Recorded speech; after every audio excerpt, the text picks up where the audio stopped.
Je suis Charlie. Après les attentats contre l'hebdomadaire il y a 3 ans, cette phrase sonnait presque comme un mantra pour une majorité de Français.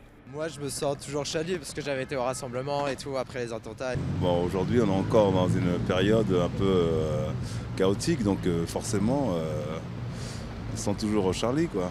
Le Je suis Charlie a, je pense, lancé quelque chose. Il y a eu un engouement très positif au départ. Un mouvement qui s'essouffle un peu. Aujourd'hui, les Français ne sont plus que 61% au lieu de 71 l'an dernier à se déclarer Charlie. Il y a même deux Frances qui se font face. Une France plutôt âgée, issue des catégories moyennes et supérieures, des grandes métropoles, des grandes villes, qui se sent plus que la moyenne Charlie. Et face à cette France, il y a une France plus jeune, il y a une France plus ouvrière, il y a une France plus issue des communes rurales qui se sent moins Charlie. Un chiffre fort, 50% des jeunes de moins de 35 ans ne se sentent pas Charlie.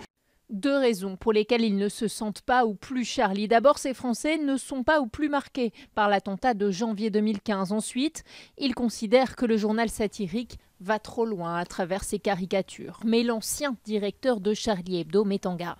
Si Charlie disparaissait, qu'est-ce que ça voudrait dire? Ça voudrait dire que peut-être que Daesh aurait été vaincu sur le terrain en Irak et en Syrie, mais en France, Daesh aura gagné. C'est ça que ça voudra dire. Pour 46% de ceux qui se sentent encore Charlie aujourd'hui, la liberté d'expression est un droit absolu. Preuve qu'un esprit Charlie persiste, les ventes de Charlie Hebdo restent 2 fois supérieures à celles d'avant l'attentat.